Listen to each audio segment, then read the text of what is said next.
I am so happy. I am celebrating today 100 episodes of the Sunlight Podcast.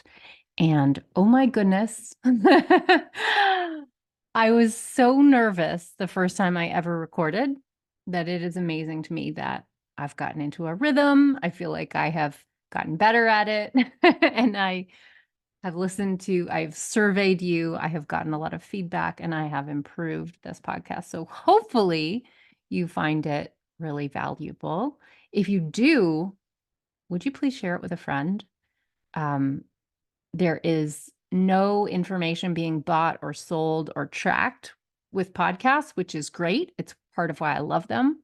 But it also means it's incredibly hard for people who are the right audience to find out about a great podcast. The one of the only ways there is for this is if you share it with a friend you know will love it. So believe me when I tell you that I am so grateful for you and all the effort, you just listening to my podcast. I'm so grateful. And if you find it valuable, if you want it to be worth it for me to keep going with this free resource that I give to you every week, that takes me quite a lot of work, please share it with a friend, share it with 3 friends, 10 friends. It means so much to me. So today on the podcast, I thought I would share something a little bit more personal for the 100th podcast, a little bit of behind the scenes, kind of a like what makes it all tick episode. So, what I'm calling this episode is my hidden agenda. So, I want to talk to you about, I want to make explicit things you may feel as I'm talking to you each week. I want to actually say them out loud, in part for just accountability, but because these are things I truly believe in, and they are things I want to do in the world and put out deliberately into the world. And this podcast is a huge part of that. So here it is. I'm going to make visible something that is invisible and talk to you about what I'm actually trying to do in this lifetime, in this world. So here we go. First off, civics. Civics is my love language. Civics is something I think is critically important, that has been falling apart a little bit in recent decades. And I believe in it. I want to strengthen it. I think it's really, really important. I have a real belief that we owe something to our country. We don't just have the privileged position of inheriting a perfect country, and it really annoys me. It annoys the shit out of me when people complain about the US and do nothing, right? If you have a friend who complains about things and they never do anything about it, does that annoy you? It certainly does for me. I find it very privileged, to complain and feel, complaining without action feels like entitlement to me, and it really bothers me. And so to me, civics and a sense of civic duty is, it's like a driving force for me. I grew up in a family that had a very strong sense of civics in some pretty different ways. My dad, he was for 30 years, he has been on a permanent town building committee in the town that I grew up in, and to him, that's civics, right? He is giving his expertise as an architect, his free, volunteering his time to help the town of Arlington, Massachusetts, one by one, rebuild each and every one of its public schools, culminating in the high school, which was I don't know, 15 years long project. And my father saw it through from day one to breaking ground to mid stride in the project. It's not over yet. They're rebuilding the high school now. I never got to benefit from any of these rebuilt schools because I was in the old crappy ones, right? Like I can't even afford to live in Arlington, Massachusetts anymore. It's become so expensive. But I feel tremendous pride that my father gave 30 years of Tuesday nights to this committee and helped do something very important for the town that I grew up in. My mom has a really different kind of civics. She's more of a rabble rouser. She she was on the core, the what is it, the Committee on Racial Equality in St. Louis. And she was known because there weren't that many white people doing that work. She and her friends who were on it were called the White Girls. And they would joke that they all looked the same.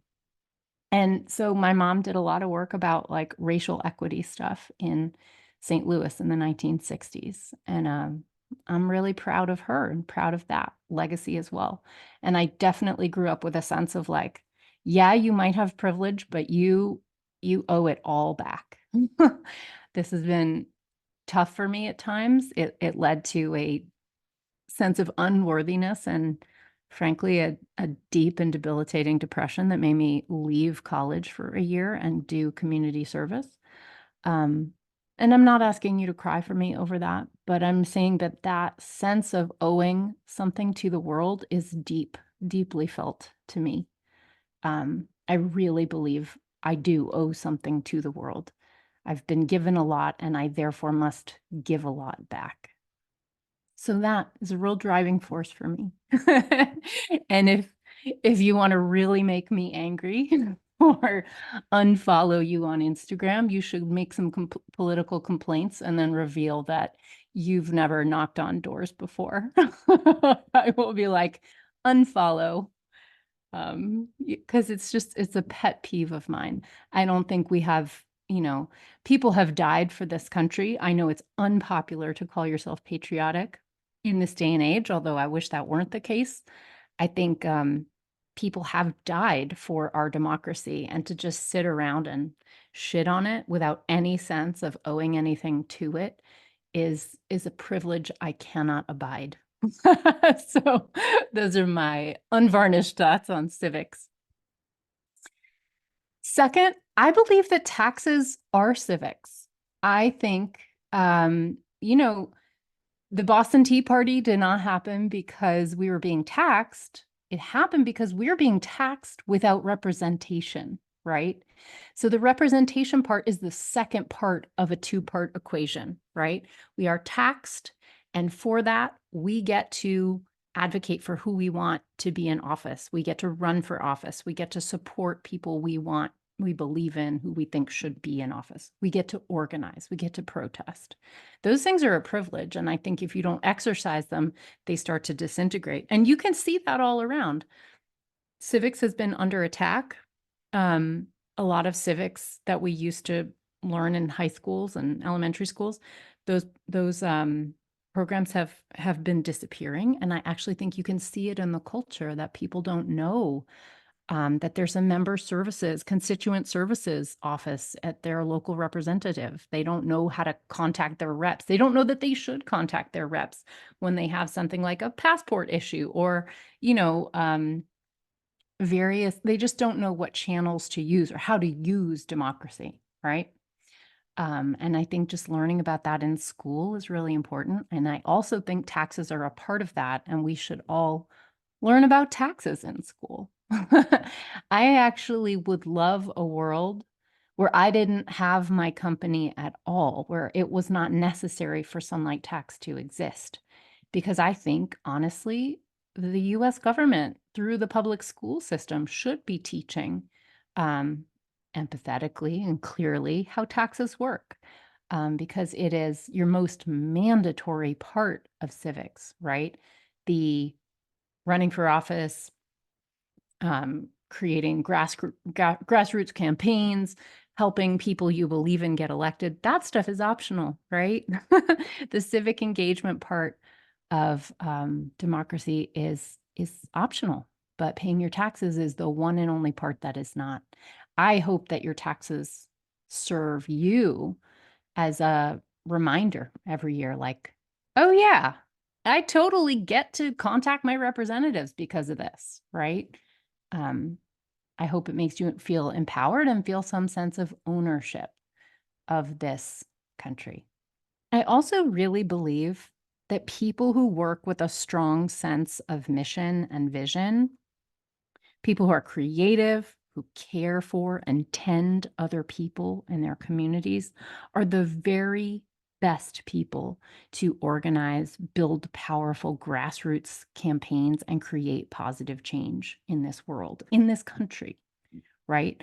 I teach the taxes, but I really want you to get involved and stay involved on the organizing side. I don't care what issue is your issue, and I'm here for anyone who wants to learn from me, whether or not you agree with my politics or my positions on various issues. I think fairness is truly for everyone. And I hope to teach. Of course, I obviously do have my own political beliefs. You probably sensed them if you've listened to the Sunlight podcast. But I definitely care about presenting things fairly and even-handedly and giving credit where credit is truly due. Because, you know, taxes are for everyone, regardless of what side you're on, regardless of your political affiliations. So I'm really agnostic about what you choose as your issue, what you want to organize around. But I do think it's really important and meaningful when people who really give a shit, people like you, knock on doors, have meetings, organize meetings with their neighbors, and get involved in making the changes you want to see in this world, whether it's a speed bump on your road, whether it is a stronger public education system, whether it's the school board, issues at the school board level, whether it's affordable housing, which is generally a local and city level issue. I think these things are really important, but you get to choose. That is your choice. Number 3, I already said this one, but fairness. Fairness is for everyone. I really believe in fairness. I think in our polarized country, our country has gotten polarized in part because of gerrymandering. There's maps in our states, in many states, have been drawn in ways that are rather unfair and really skew elections. I live in a very gerrymandered state. I'm acutely aware of the problem. But what it does when you have a district that is hugely weighted toward Democrats or hugely weighted toward Republicans, where people aren't really having to run in a general election, what happens is the most rabid voters come out and they determine the election in the primary. So the primary winner becomes the winner in the general election in a gerrymandered district that leans heavily one side or the other. And that has led to a really divisive and really polarized politics.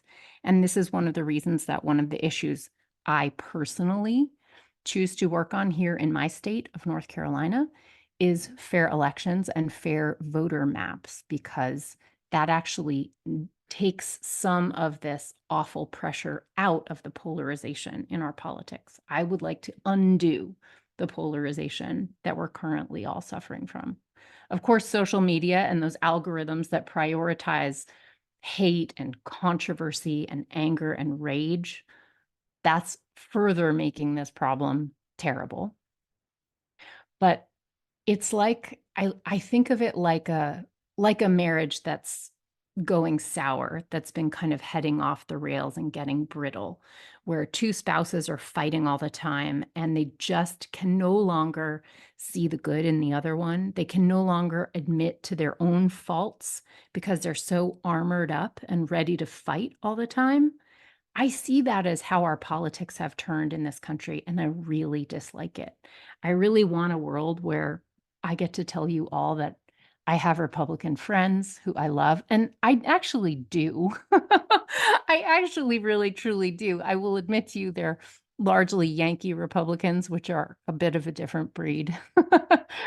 Pretty, pro balanced budget and still believe in public education. But what I want to say here is, like, I think that fairness is for everyone. Fairness is not just for your side.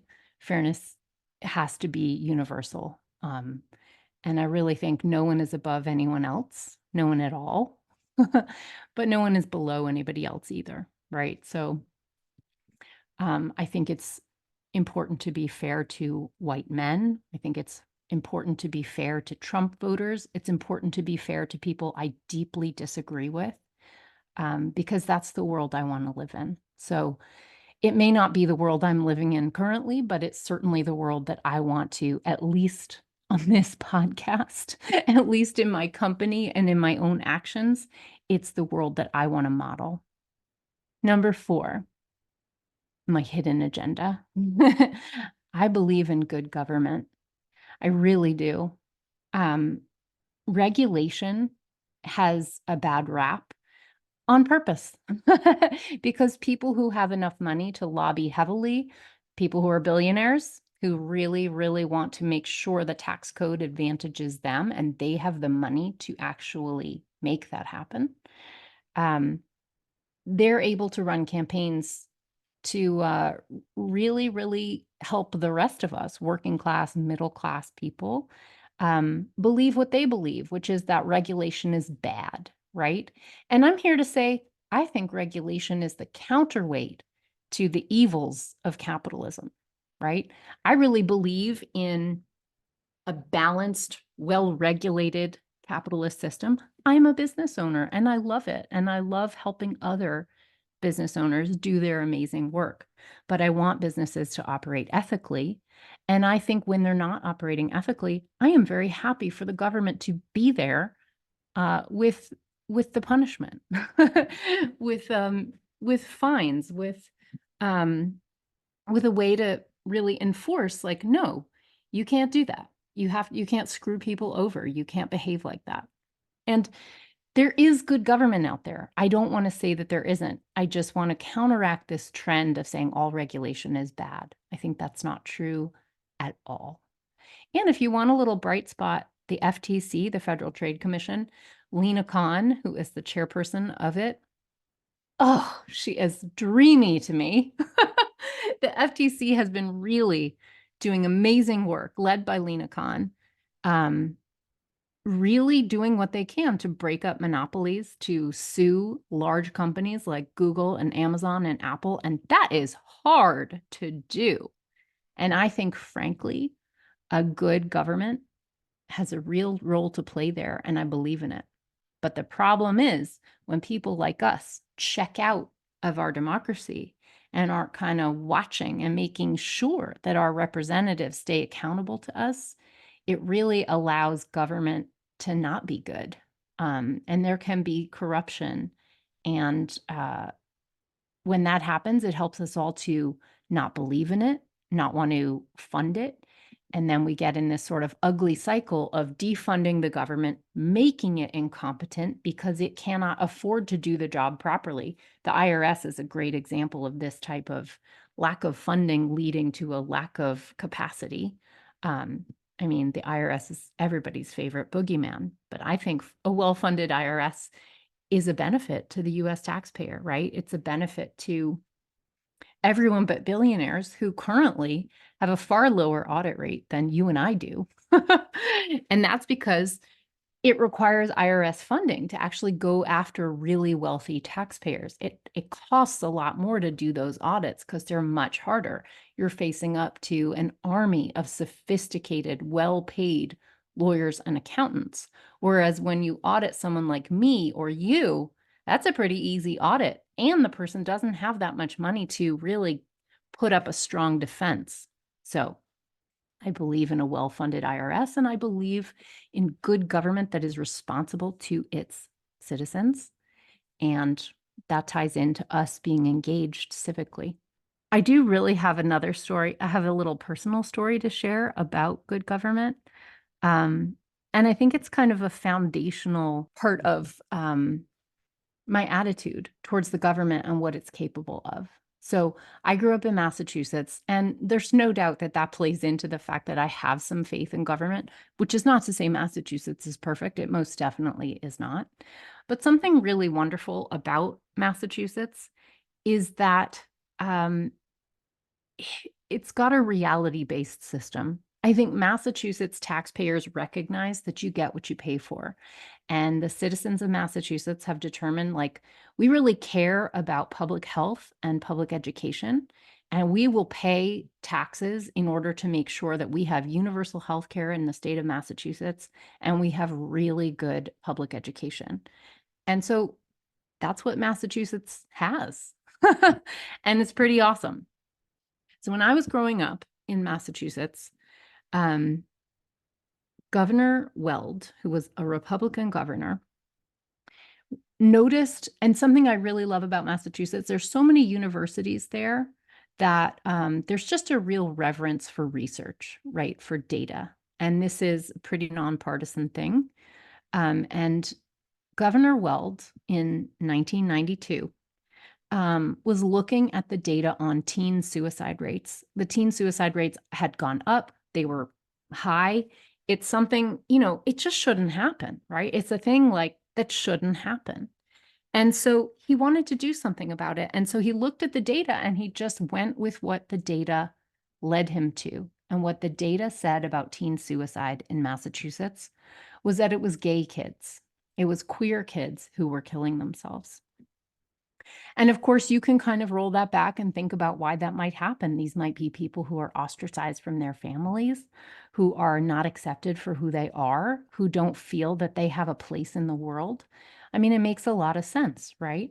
And so Governor Weld, a Republican, looking at the facts, decided that this was unacceptable, and he formed the very first Governor's Commission on Gay and Lesbian Youth in 1992.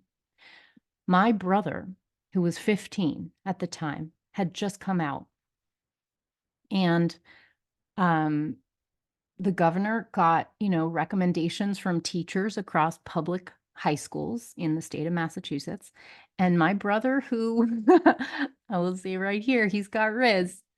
His name was put forward by the health teacher as like someone with charisma, somebody who's out of the closet, somebody who really gets along with a lot of different kinds of people. And my brother was appointed at age 15 to Governor Weld's Commission on Gay and Lesbian Youth. And they did speaker training. The state of Massachusetts gave him and the cohort speaker training. And my brother went around the state of Massachusetts giving talks at different high schools and helping different high schools across the state of Massachusetts form gay-straight alliances. And guess what happened to the teen suicide rate? It went down. So this is an example of the government looking at a problem, sincerely looking at the data to see where that problem is coming from, and creating a solution that works, right? I saw that, I witnessed it. It was in my own household. And it's something I really believe in. I know that's a bit of a special experience that I had, and it was very up close, but it changed me. It changed my brother.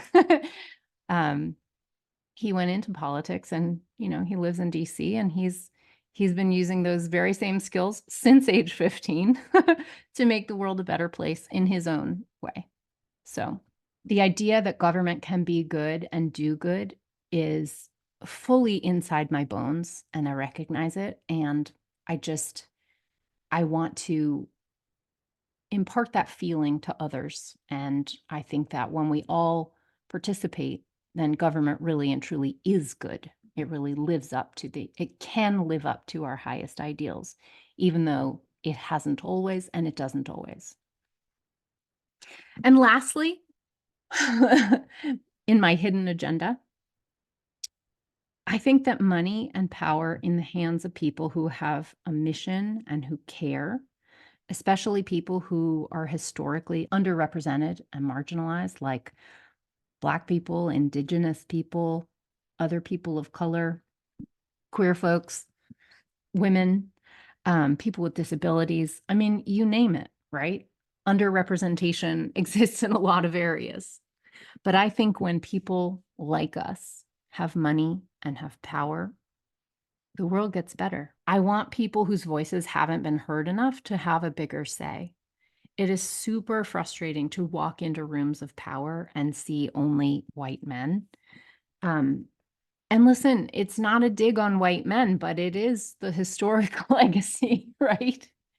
And I just want the rest of our voices to be able to get into those rooms and have a say and make our voice and our desires known and represented. An example I've had recently is I have been dipping my toe into investing in local businesses. I'm interested in putting my money where my community is. And there are some angel investor groups locally and some, like incubators, and some local investing groups that kind of pool their money and put money into local businesses, right? Sometimes for equity. And I've been trying to do the research like a good investor on how it works. And it's brand new to me, right? I've never had any experience with this. No one in my family has ever invested this way. I didn't have any place to learn it naturally. I had no exposure to it. It's really through a friend of mine who has raised equity, raised funds for her own business, which is a local business, that I started being like, well, how would I do that if I wanted to? If I wanted to invest in your company, what would I do? And she's pointed me to these groups. And what is absolutely shocking is just how old and white and male they are. And I will admit to you that it is terrifying to me to learn something in a setting like that where nobody in the room looks like me, because I have had the experience of my needs being misunderstood and taken for granted. The fact that maybe I have childcare obligations or some of my money needs to go towards paying my mortgage. It's not just all freely available, right? And so my limitations are really important to me. And sometimes if you're not in a group that looks like you, the other people don't know, right? So it's scary to me to learn this new thing because the people I'm learning from aren't really coming from the same place as me. But the thing that gives me strength is knowing that when I do that research, and I will, and I am, that I can bring it to you, that I can use it to help teach you and make it easier for you if you decide you want to invest locally. Um, it helps me be a good teacher when I kind of go back to that humble place and start as a beginner again. In my tax training, I learned everything I know, I learned from older white men. That's who my professors were at Brooklyn College. That is who, not exclusively, but largely. And the two tax firms I trained at in New York City um, were run by older men. These are all lovely people. It's not a dig on them, but it just, you know, I didn't see what it was like to work for a female accountant. I mean, of course they exist, and I'm one more of them, but it was it was challenging. It was not always comfortable. I did not enjoy feeling like I was making excuses to go pump breast milk in the bathroom while I was working at these places, because I was like a young mother with a newborn baby at home during tax season.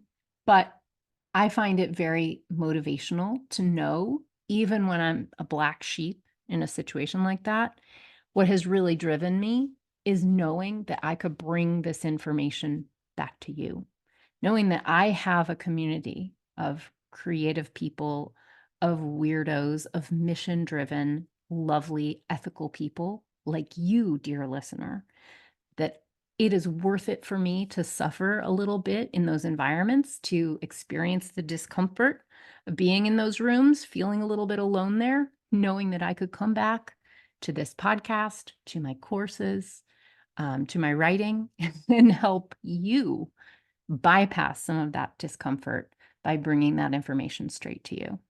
So those are some of the hidden agendas that I have now and forever.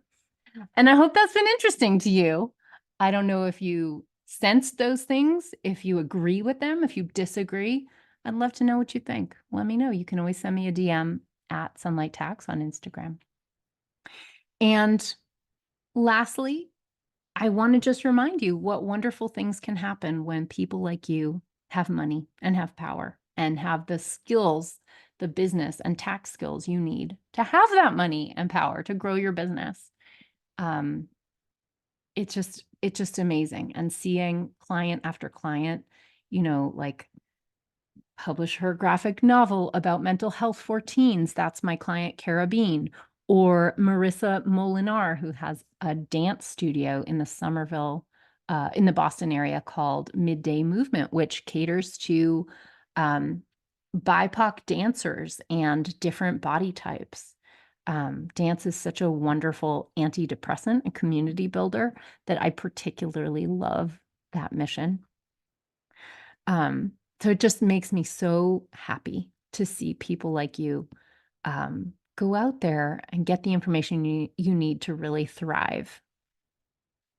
So here I am celebrating episode 100 of the Sunlight Podcast. I am so thankful that you have been on this journey with me, maybe from episode 1, or maybe this is the first one you've ever listened to. If you share it with a friend, I am always grateful. Thank you. And I am looking for, I'm hoping to get, to help reward you and give you a little, just to celebrate you with a little giveaway. So I'm giving away copies, 25 copies of Farnoosh Torabi's really funny book called A Healthy State of Panic. It is about financial fear for a first-generation American and how fear has actually informed and helped her navigate her finances. It's a fantastic read. It's a really great book, and Farnoosh has become a friend and she's a lovely human being, and her story is funny and amazing and heartwarming. So I'm giving away 25 copies of this book, and all you need to do to get one, and the first 25 people to do this will get one. I only have 3 entries so far. Just need to write a review of this podcast. Just click the little leave a review section of iTunes, or I don't know how you do it on Spotify. Leave a review, take a little quick screenshot, and then share that screenshot into your Instagram stories and tag me at Sunlight Tax. That's how I know you did it. That's how we know to ask you what your address is to send that book to. I'm so excited to send that book to you, and thank you for the review. All right. I will see you on the next 100 episodes. Thanks, everybody. Bye. Thank you for watching. If you like this video, be sure to like, leave a comment, and subscribe to my channel. I'm so grateful for that. This video is for education and entertainment only. Nothing in this episode should be taken as individual tax or financial advice. You can find all the tools, books, and links I reference at sunlighttax.com/podcast.